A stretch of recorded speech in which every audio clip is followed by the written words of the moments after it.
of a lot of people make the mistake of going to school and just coming out and ignoring the aspect of financial intelligence. Okay. um a lot of what we do is book smartness, you know, and the system equally feeds you what what you want or what you want to hear. In fact, not even what you want, what they want to feed you, that's what they give to you. So it comes to the point of you knowing the importance of how to make, manage, and multiply money. That is the height of financial intelligence. If you do not know how to do these three things, um, you can't stay with money. Money can't stay with you. Okay, you would get broke many times. In fact, you struggle with being. That's the mistake a lot of parents made. They did not give their ears to financial intelligence, and by the time they realized the importance, it was already looking like late. It was looking as if it's already late to them. So um you have to give special ear, special attention to your finances, to financial intelligence. Okay, there's a whole lot of different types of there's a whole I mean, there are different types of intelligence, or measures of intelligence, or quotients of intelligence. There's financial, there's emotional, there's social, there is intellectual. But a lot of times what people focus on is the IQ, the the intellectual part, the intelligence quotient. And so most times that's not all. That's not all, because you could be a book smart person.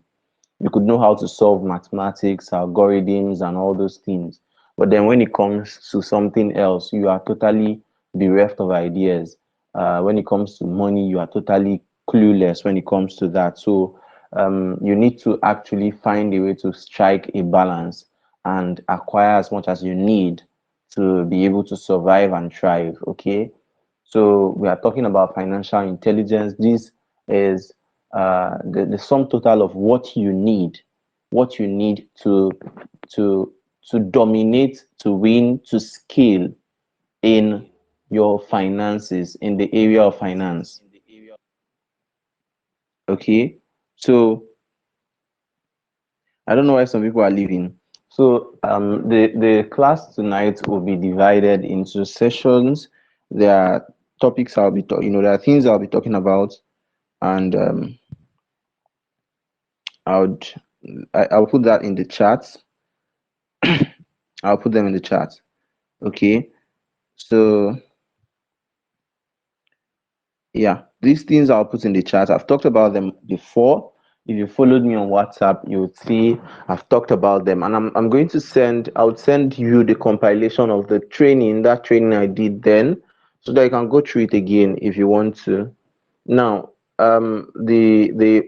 there are mistakes that people are making, and I'll use those mistakes to summarize financial intelligence. Like I said earlier, it's all about how you can make, manage, and multiply money. And sadly enough, school does not teach you any of these things.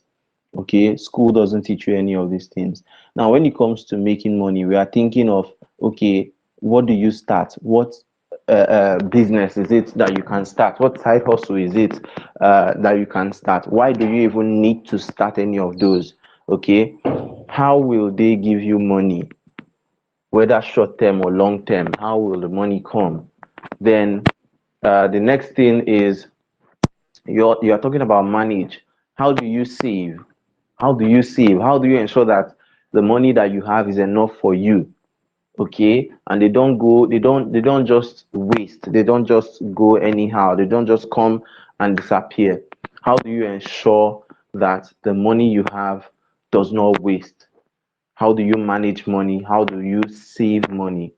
Okay. Now, there are some people that they don't have any saving plan, they don't have any saving account. Their savings account is not actually savings account. A lot of us, I don't know why they call that saving. A lot of us, we have savings account that is not actually saving anything. It's just cash flow account. Money flows into its Vim, and before you know it is out. just like a pipe. Okay, so these are things that you have to consider if you are going to be financially intelligent. How do I make money? How do I manage money? How do I multiply money? By multiplication, I'm not talking about what's going to be enough for you. Okay, if it's just going to be enough for you, you are still being selfish, you are still being mediocre, you are still playing small. The money I'm talking about is money that will be enough to transform generations, money that will be enough to put people off the street without even having to shake your account. Money that will be enough to empower other people, empower millions of people, and pay those people what they are actually worth, or even give grants. When we talk about these things, you are looking at people like Tony Elumelu and Co. Okay, you see what they are doing, giving grants to startups. I think it's how many thousand dollars grants to startups. And a lot of times you'll be wondering, how did this person get this kind of money? The average Nigerian person with poverty mentality would say is ritual, or he's collecting people's destinies and using it to make money. No, no, nobody's collecting anybody's destiny. He understood the aspect of money multiplication. These are people who understood and still understand and still desire to keep understanding, to keep studying and understanding the language of money. See, this thing is something that has to be done intentionally. You have to calm down and read books that would enlighten you. Find books about money that will teach you how money works. Books like The Intelligent Investor, books like Rich Dad Poor Dad, books like Smart Money Woman. These are recommended books. Books like The Millionaire Mindset. These are, because a lot of times it starts from the mind. I've already dealt with that one. From our first session, it starts from the mind. A lot of people have this backlog. Oh, what's going on? Somebody saying you can't hear me. Can you hear me now?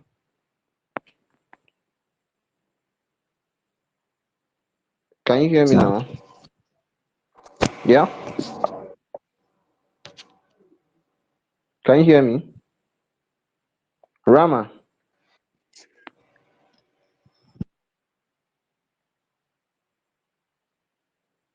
Hello. I can hear you, sir. I can hear you. Okay, good, good, good. How about Rama? Rama is not Hello? here again. What's going on? Has it been long?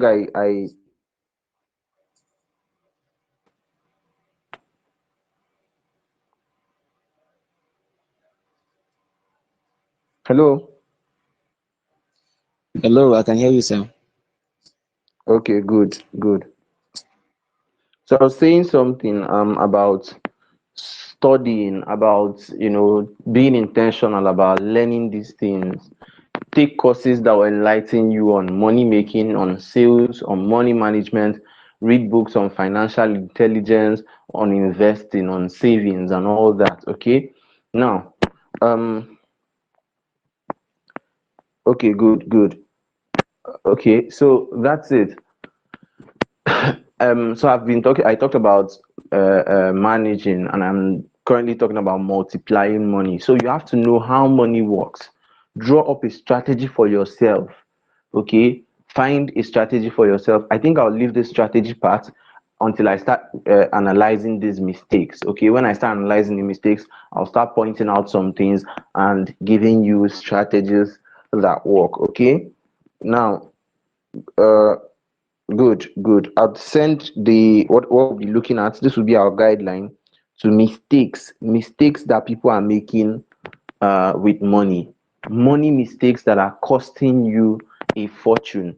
See, let me tell you the truth. Sometimes if you go and print your bank statement, you will realize that the amount of money that has moved into your account is almost an impossible sum. I mean, you would see the bank statement and you won't believe it. You'll be like, so you had this kind of cash flow.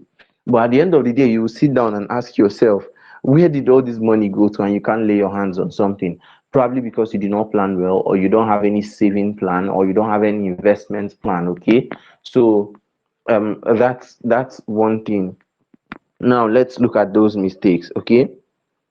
And I've sent them. The first one is having just one account. I'll read through this and then I'll trash them one by one, okay? Remember, I said I'll send the compilation for us. I'll send you the compilation immediately after the session. So, having just one account, how does it affect you? How does it affect you? Having one account, how does it affect you? Now, like I said, a lot of people have just one just one account, and all they do with that account is have money come into it and then they spend the money immediately. I'll call it a spending account, okay? It's not savings, it's not even savings account. So money comes in and then it goes. That same account is what they use for everything. They want to invest in something, it's the same account. They want to buy something, it's the same account. They want to save, it's still the same account. They don't even have anything special. Okay, so everything goes in that account. You see, you are passing the road, you see a new headset, and you look at the account, it seems like, oh, there's 200k, there's 100k inside, and because there's 100k inside, you feel like, okay, if I just remove this 5k now, it's not going to hurt me, it's not going to hurt my account. If I just remove this amount, it's not going to hurt me. But then you keep doing that, and people will still come, and they want you to spend your own money, and you will spend the money. So that's it. That's one of the mistakes that people are making, that you should not make. Okay, you should create as many as three accounts, or two, at least two to three accounts, so that you have different purposes for those accounts. Okay, having just one account is bad. Yeah, I'm seeing somebody asking a question in the comments. It's really bad, it's terrible. Now, you like I said earlier, you want to buy something, it's the same account, you just go and buy. Now there's maybe an opportunity to invest in something worthwhile, maybe cryptocurrency or stock, or land or whatever, and it's still the same account. Okay, you want to pay for a course, pay for a training, or pay for stuff online, it's still the same account. It's very, very hard to regulate your money when you just have one pot of everything, one pot of the same pot. There's soup inside, there's yam inside, there's gari inside, there's everything, even tea inside that one pot. It doesn't make sense. So you have to break those things down for clarity's sake, to know how you are spending and investing and saving your money. Okay, so like these three things, now you could have three different accounts. One is for deposits. One is the one that people can send you money, and then you use the money, you spend the money and all that. And from there you spill over to other banks, to other accounts. Okay. Recently I went to the bank recently to to get a MasterCard, and to okay, I want to get a dollar card as well. In fact, I needed to do a lot of things.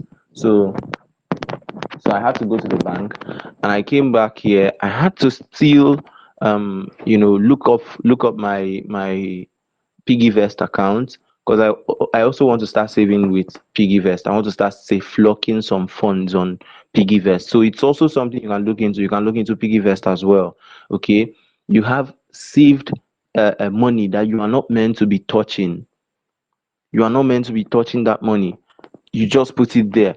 Nobody can, even if you want to give people, because you can't access the account, you cannot do anything. You can't go to the bank and fight them and collect the money immediately. It's not possible. So you need such account, okay, that you'll be using to save some money. Now, when money comes to your hand, you can split the fund and then put in, this one is going to go in here and it's safe locked. This one is going to go in here, is safe locked. And then the other one you spend maybe for your religious giving, or any other thing, you bring it out. And then you have another account, let's say miscellaneous account, for miscellaneous spending, the one you used to buy your shawarma and pizza and what have you. It's optional. Then you have an investment account. Okay, now this investment account is something you can use to, you have a certain amount of money. Let's say you receive 100K or you make 100K, and then you decide this amount is going to go here. Let me save 20. Let me put 50 in my investment account so that if there's any coming investment, I would want to, look into it. And this is what I would touch. You don't go and touch your savings money. See, this thing affected me. I started trading cryptocurrency. I fell in love with crypto, and at a point I felt like, man, it's the only way is up. The only way is up. By God's grace, we'll just keep moving up and up and up. I didn't know I was just being silly. So I would make money from my training. I made a lot of money from training people. And once I make the money, I'll carry everything and I'll go and plant it inside one cryptocurrency project, one coin.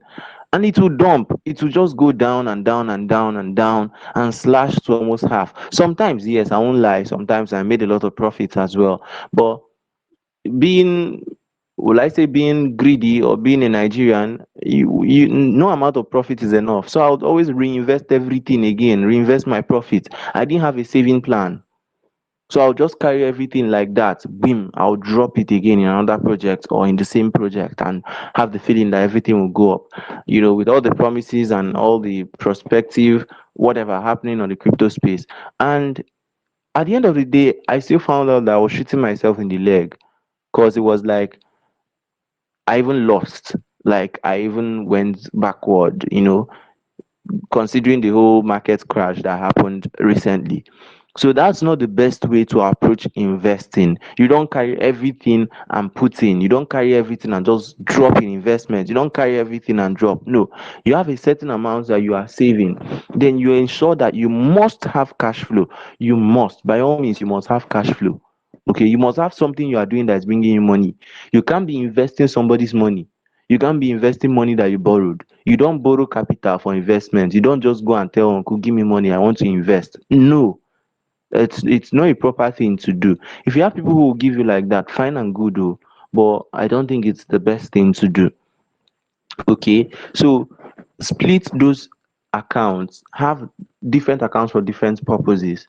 Okay, I'm even thinking of creating a new account. There are different banks you can use. There are different platforms you can use. Kuda is also good. KUDA, Kuda Bank. Okay, you can create a free account that you could be using for your online transactions that people can pay into, and then you have money there. You can use it to make online payments. Um, when it comes to tools that you use online, like Seller and what is the name? StreamYard and the rest of them. That when as you begin to ascend, you realize that you want to cut time, you want to save time by automating some of the things that you do, maybe email marketing or whatever. Okay, so you want to save time, you need to go premium on some tools, some applications, and they won't charge you, they won't be charging you monthly or something.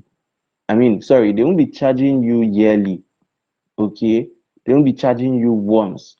They will be taking the money like monthly until you cancel the subscription.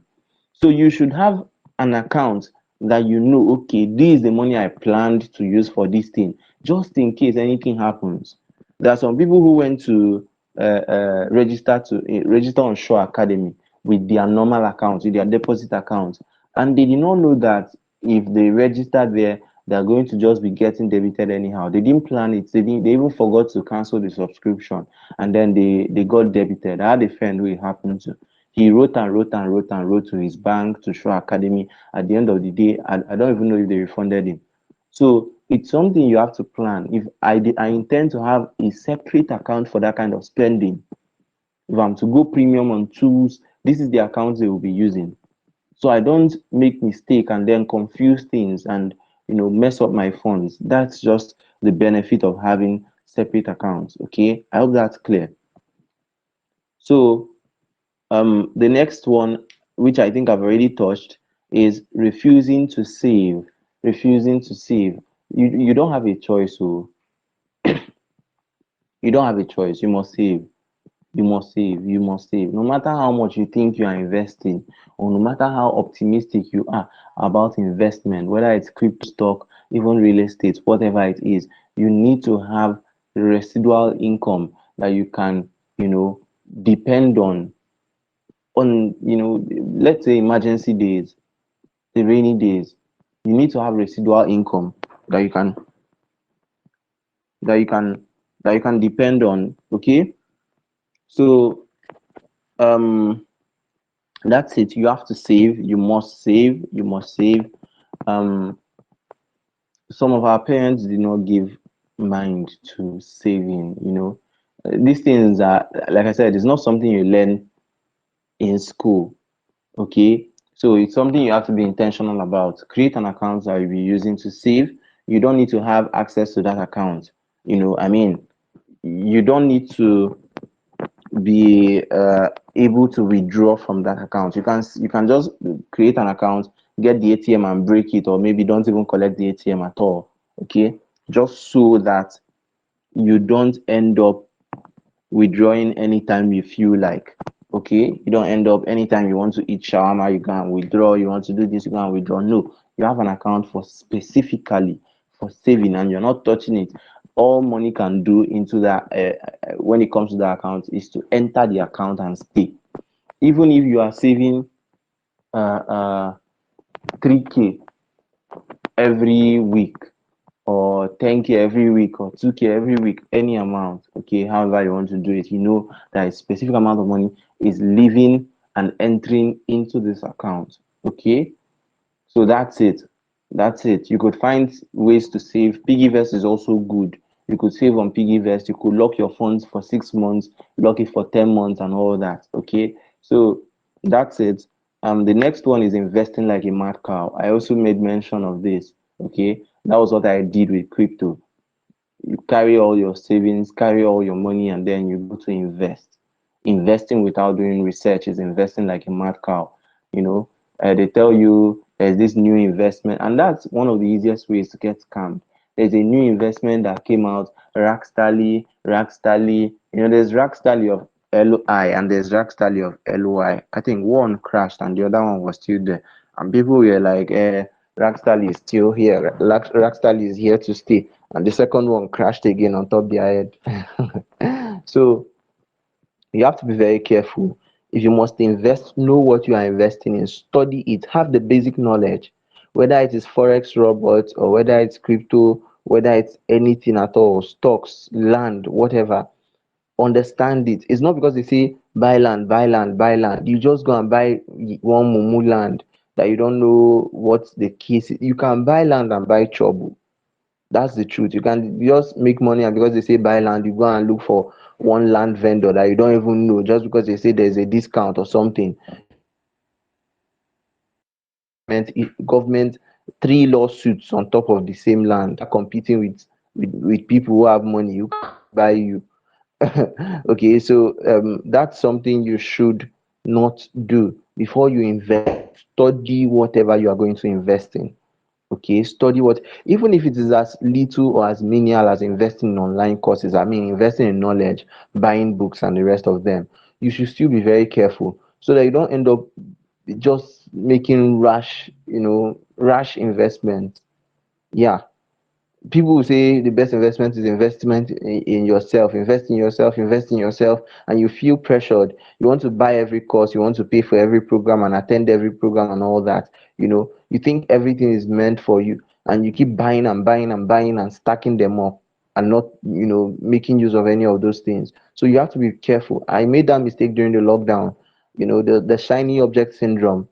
I got attracted to a lot of courses, training programs, and I felt okay. This one is posting this one now. This is a new event on town. Let me pay and attend. I paid. I was paying 7,000, 5,000, 6,000, 5,000, 2,000, and at the end of the day, I had to sit down and ask myself, which of these ones now have I attended? Very few of them. And a lot of times it's because there's no accountability. Very few people are even willing to hold your hand, or provide a membership group like I do for a lot of my programs, for a lot of my courses. I provide a special group where people can interact, and then I try to send reminders occasionally. So even if you are not in the mood to learn and to go through the materials, when you see my message, you remember, okay, I paid for this. But a lot of them, they just send you the course or send it to your email without even telling you. They send it to your email and that's all. So I had to come to that realization that, man, it's not a must. I won't die buying courses. Let me calm down and go through the ones I've bought already. So I stacked up courses at a point within the space of 3 weeks or a month. I had already paid 40K on different, about more than 40K on different programs, different courses, different, buying all sorts of things.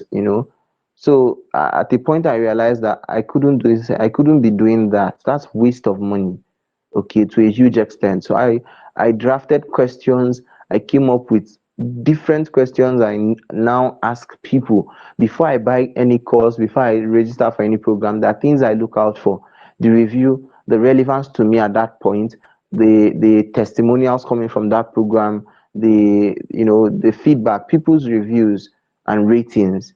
So a lot of things, and I ask the instructors questions to know what they need from me. Okay, so I've been in some situations where I had to ask the trainer, the instructor, this thing that you promised on this flyer, is it the way I understand it? Is this what is actually is it what it's saying? Like someone who was advertising her ebook class, and it was to this write and publish your ebook. I had to ask her, the right, will you teach me how to format the ebook, or is it just to throw different things on, through different information on my head and then pitch something to me at the back end? It was a paid training anyways. So I had to be sure. I wanted to register for the class. I had the money to register, but I didn't need the basic of ebook creation. Don't come and tell me the importance of creating your ebook, why you should create your ebook, website you can get ideas, how to find your niche. I don't need all those stuff. Okay, I already have the content for a lot of what I want to write. So if that's what you want to tell me, I'm not interested. Ordinarily, I would have paid for that and then cried at the end. But I had to ask her, will you teach how to edit and format the ebook? And she said, no, that is not part of the offer, the package, that she teaches that as a different whatever, whatever. And this is what she charges for it. I was like, okay, fine, that's okay. I think she told me she does it on one-on-one coaching or something like that. But that was not what I needed. So I had to forfeit that. I had one guy I asked, I clicked on a Facebook ad, and then I wanted to pay for the course, but I had to ask him a simple question. And the guy got angry and even started raining in, like using, will I say, somehow he sounded very insulting, and I left him. So I came to realize that it's not every investment I would have to make. Yes, as much as you want to grow, it's not everything that you will see that meets your eye that you go and buy just because you feel like you're investing in yourself. You can be investing and miss. You can be making the wrong investments, which actually it's actually counterproductive. It's not good for you. Okay, so you have to be very wise in your spending and in your investing. Okay, so the next one is living above your means. I've stretched this one enough. Living above your means. A lot of people just want to do stuff to belong. Okay, a lot of people want to do stuff to belong. You want to wear the latest dress. They say it's Gucci or Dolce and Gabbana or Versace. This is the latest. You want to wear the latest trend just so people will know. You want to wear the latest make or model of clothes just so people will know. A lot of times the funny thing is you could okay, okrika dress. You could still rock okrika and come out, and nobody will know that that's the brand of clothes you are wearing. Nobody will know that you got it from Bend Down Select. I'm not saying you should not, go for expensive stuff, but if it's not what you can afford, why stress yourself? If you can afford an Android, get an Android. Leave iPhone alone. There's no point spending all your life savings to get an iPhone just to prove to people that you also belong to the category of people that can get an iPhone. It doesn't make sense. If you realize that you don't need new shoes, my dear, be managing the one you have. That's the truth. The lockdown taught me something, and what the lockdown taught me is that with three pairs of trousers and um maybe 4 to 5 shirts, I can survive for 3 years. That's what the lockdown taught me, because even what I said now is an overstatement. And then a pair of shoes. I stayed almost throughout the lockdown. I did not see any need to wear suits. I didn't see any need to wear, except for for special occasions, of which people were not even attending like that much, and attending church services. You know, they are not really important. They are not what people count as important. Okay, I see a lot of young people now. They're under pressure. Once they just small manifestation in their life, small, just small fame or something, they have gone to go and buy suits, to go and start hustling to buy suit and all that. It's good for brand representation and stuff. But then if you make your life all around these things to make you uncomfortable, live below your means until you can afford so much. Okay, so let me give you an example. I love being very, very practical and sincere. I just have two pairs of shoes, and maybe until I decide that I want to get an extra one or maybe two extra, fine and good. I outgrow my shoes easily. When I was in school, I had about 6 pairs or 7 pairs. But then before I knew what was happening, it was as if I was still growing. So I'll just outgrow my shoe, and then once I start feeling pain at the edge of my toes, I'll give out that shoe. I'll give it to a friend. So this was what happened to me, and at the point I just got tired. I was like, "What's the point of having all these shoes?" In fact, the reason why I buy new shoes is because the one I used to wear, either spoiled or started having one kind of issue, because the my school used to be very rocky and stony and all that. So once it spoils, or once I notice that it's about to get old or worn out, I'll go and buy a new one. So you don't need you don't need to keep acquiring and acquiring stuff to appease anybody, to please anybody. Okay, to tell people that you are living the millionaire life, or you are living above their standard. You don't need any of that stuff. Okay, be learn how to appear competent, confident, intelligent, as minimalistic as possible. When you think wealth, you may be thinking about people like, you may be thinking or imagining people like Davido, Whiskey, and the rest of them. But also look at people like Bill Gates, look at Jeff Bezos, look at what is his name again, founder of Facebook, Mark Zuckerberg. Look at the way they dress. A lot of times you would see, the truth is that you may even think that those brands of clothes they wear, that there's something special about it. There's I can assure you there's absolutely nothing special about them. You see that those their clothes that they wear, they will still, if you put it under sun will still beat it, and it will still what is it called again? It will lose its color, it will fade. It's the same make of cotton that you are wearing that he's also wearing. Simple. The only thing is that because of his status, maybe the suppliers will be increasing the price for him and all that, or the place he's getting his, but it's still absolutely the same thing. You see Mark putting on his can, and then his shorts and his t-shirts, and walking about freely. You know, somebody seeing that person won't even know that he's a billionaire, or with his business and stuff. So you don't need to live to impress anybody. You don't need to live to impress anybody. The much where your hand can reach, get whatever is there and move on. Keep growing and building, keep growing and building. It will get to a time when, okay, if you want to get this thing now, you can get it, because you can afford that particular thing times 20, and it will not shake your bank. Okay, that's the way you should approach these things. Okay, live below your means. Don't try to impress people and then live above your means. Okay, if you don't have money for senator, manage the one you have. If you don't have money for suits, manage the one. These things are very practical, and it's tempting. It's tempting when you are faced with real life scenario. Okay, during my intention, my induction ceremony, before my induction, I had already spent a lot of money on my project and a lot of things. So because of my status online, I I got a lot of pressure from people, you know. I got a lot of pressure. It was overwhelming.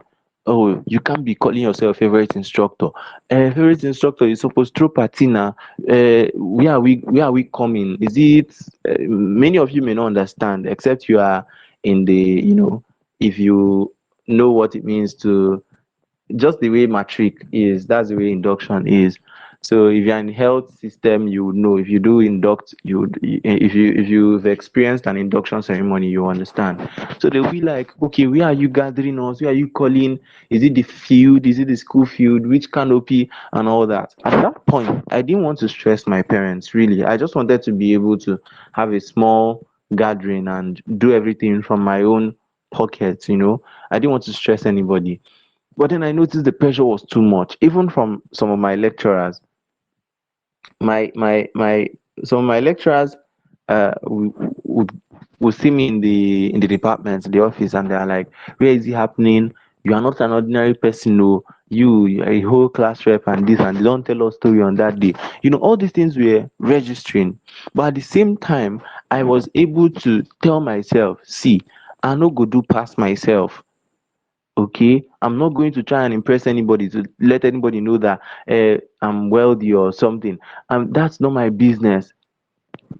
Okay, I don't need to do 3,000 jotters. I think I did 50 for my induction. Okay, I did 50 for my induction. I didn't even do up to 100. But even at that, with that 50, I did something that a lot of people did not even consider. Now, I kind of did an advert with a post. I wrote an article that I wanted to distribute to people on that book. The front cover, the inside, then the back cover too. Then the back of the back cover, like the back page, the last page, the back of the book. I put in details of myself about me. So that was more like an advert, a promotional. So for everybody who I was giving that to, they were meant to read and they will be forced to read my write up on that, my jotter. So that's more like an investment, not even spending. And this is what I would like to tell you. For everything that people are thinking, spend, think, invest. Don't spend money, invest money. Okay? You can goal of doing Jota, just to do Jota and then give to people as souvenir, and then they will go. A lot of times they will even forget Jota, or they will start comparing whose Jota is finer, or which one is thicker, or which one is bigger. All those kind of nonsense comparisons. Instead of thinking spending, think investing. See everything you are doing, see investment in everything you are doing. My buying a power bank, I didn't spend my money, I invested it. It's not as if I have enough to spend 14K buying power bank. It's not as if I have enough. Okay, but then I know that this thing is eventually going to make me more money in one way or the other, because it will avail me more working time and more flexibility. Okay, the same thing with any other thing. If let's say I want to buy a suit, for instance, I have I should have an agenda for that suit I want to buy. Let's say I'll buy it and take a picture and then put the picture online so that I can attract more visibility, and then from the visibility I could make sales from the visibility eventually, maybe on the long run. Or I could use the image to boost my brand image, my brand representation, offline and online. I could use the suit to attend events, and because of my appearance in that event, people will more likely want to connect with me, and from there they get to trust me, they get to like me, and if I have something to sell them, they would buy. Now this is how I think. Okay. This is how I think, invest, don't think spend. Then the next thing is not having a sustainable source. Man, you've got to do everything possible to get a source that is sustainable. You've got to do everything you can to come to a point where you know that even if all the money in your account is taken away from you, you can start from scratch and build something substantial. Even if everything is taken away from you, how can you get that's what you lost times 10? How can you get it back? You need cash flow, you need a sustainable source. Salary may not be enough. You can't be depending on salary even when you've not started earning salary. Salary may never be enough. Okay? If you think I'm lying, ask your parents. Salary may never ever be enough. So you need something to augment it. You need something just in case one day somebody decides that he's going to try and tamper with your career or your profession and says he's going to give you a sack letter or whatever. You can't be living in regret. See, I've encountered people who I've talked with people from different parts of the world, and this is an issue everywhere. I spoke with an Indian man. He was lamenting, he was sharing his experience, how he lost his job during the pandemic. The COVID damaged a lot of people, damaged people's lives. Just because there's pandemic, uh, uh, uh, business owners started sacking people anyhow, started laying people off so that they can manage the risk of the business and not have to pay people, that period. So he was sharing his experience, and this man was desperate. He was willing to do anything. He was even asking if I can hire him and pay him anything so he can sustain his family. He's married with kids, no money. The wife is not even doing anything. They are not seeing money. They are struggling. They are suffering. I was giving him tips. He was like, man, he wished he got my you know a call with me earlier. He wished he was you know connected with me earlier. He learned all those things earlier. But he was telling me this thing I'm telling him now. He likes them, oh, but it's already late. He can't have that patience to endure and start building, doing all the things I'm talking about: content creation, talking about learning this skill, and trying to come out online and all those. He was telling me he just needs a job that he can do and feed his family. That was his goal. So you don't ever want to be in that condition. You don't ever want to be in that situation where you would have to be begging. You'll be at the mercy of people. They can sack you anytime. No, you have to come up with something, a source that is sustainable. Whatever it is, there has to be something calling to you. Gain clarity and move. There has to be something you can do that people are willing to pay you for. A lot of times, the problem with us is that we look down on ourselves and we look down on what we can offer. There has to be something. Probably you can teach well. Probably you can affiliate for people's products and all that stuff. There has to be something that you can get a lot of money from. Grow, build, scale at that thing. Get visible, build a brand, let people know this is what I do so well. Even if it is cooking, even if it is peanut making, there are people who have built solid brands around things like that, and man, they are making it online. There are people who have built brands around food, around things like snack production and all that stuff, and they are making a lot of waves online. This is something that you may even know how to do, but you feel like, no, this one is not worth it. Let me put it in my pocket. Nobody who would ever care about this? Okay, I have my sister-in-law. She does a lot of things, just like my mom. My mom is very gifted, very talented. She does a lot of things. My sister-in-law does a lot of things. She makes kunu. I mean, this tiger nut milk. She makes a lot of different dishes. She bakes. She also does this. She makes pap. She can process pap. A lot of things. She makes, what is this thing called that looks like yogurt? She can make yogurt. So every time I stay around her, and she's doing all those stuff, I'll be like, why not record this thing? Why not record the process of doing this? And it turns into an online course that you can sell. And she's like, she's not interested. This is not what she wants to do. I understand her. Okay, she must not. But it marvels me how much we can have inside of us and not know the opportunities that lie therein. You knowing how to cook can be an opportunity for you to make a lot of money from. Yeah.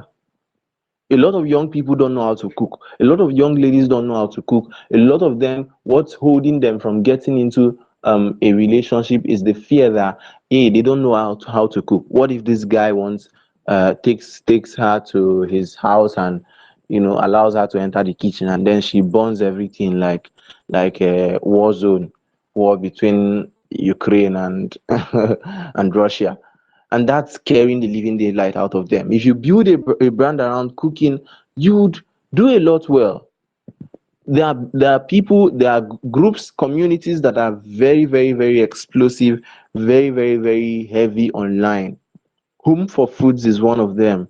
And you see a lot of people that they come and they see food recipes, they see how other people cook, and they are impressed, they are happy, they are willing to learn and all that stuff. So you could look for something that will generate streams of income for you, generate endless streams, repurpose the streams. You can create a talk show, you can start a talk show, you can start a YouTube channel and get monetized later. You can create digital products, you can create wealth from your knowledge. You know something, make money from that thing, monetize that thing. I've done a series of teachings on this particular thing I'm saying, so you could get them on YouTube, on Facebook, on Learner's Tribe. They are there, okay, freely available. I would have to look for the links and send. Okay, so you know how to do something. Probably you know how to speak. Write a book on speaking, create a course on speaking, develop a coaching program on speaking. Okay, you know how to debate, do the same. Create an online course, record an audio course, do whatever it is that is going to give you money, and then learn sales, learn how to sell. Learn how to sell. You must learn how to sell. All of you must learn sales. Okay, you must learn sales. It's very important. You can't run away from sales. You can't you can't run away from sales. It's very, very important. All right, so let's go to the next one. Yeah, I talked about depending on salary earlier, so I think I've crushed that already. Your salary may never be enough. Your salary may never be enough. You don't want to be sorry later. I mean, you don't want to regret later. You don't want to be in pains. You don't want to be frustrated. We can't go too far. Like I said earlier, look at your parents, look at your lecturers. The equation is already solved. Yeah, the equation is already solved. By the time you look at them and you see how miserable a lot of these people are, you don't need a prophet to tell you to work hard and create alternative streams for yourself. You don't need anybody to tell you that. Okay, you don't want to struggle, you don't want to suffer, you don't want to be broke, speaking plenty grammar while you are broke. No, it doesn't make sense. Then the final one is doing Father Christmas with your money. No matter how benevolent you want to be, giving out your money anyhow can be counterproductive, can be very deadly, can be really, really, really deadly. You don't want to do that. So that's one of the reasons why you need to actually plan yourself, plan your giving, plan your money, plan your accounts. People are going to come and need different things. People are going to come and request for different things from you. Some people will come and ask you for their lodge rent. Some people will come and ask you for their school fees. Some people will come and ask you and tell you stories of how they've not eaten in 10 years, and you are their only hope. You are their last resort. You have to be very careful. Okay, you have to be very careful. That you know how you give. Okay, have channels of mercy. I call them channels of mercy.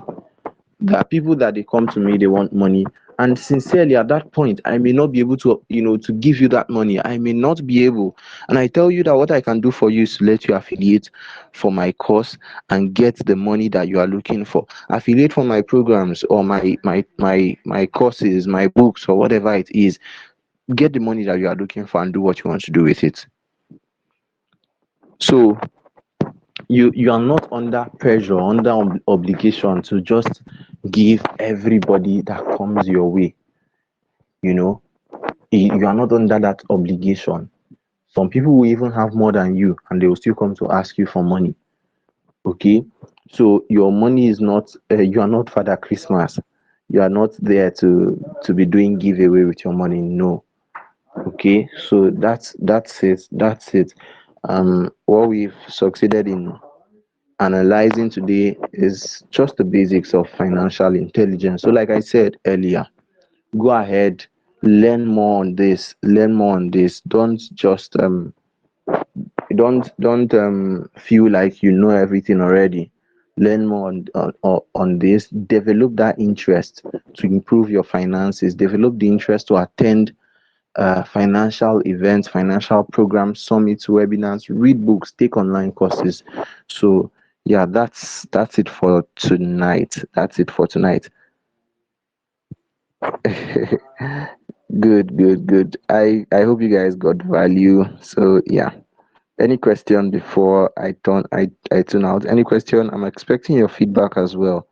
Let me know how the session was for you. Then if there's any question, let me know.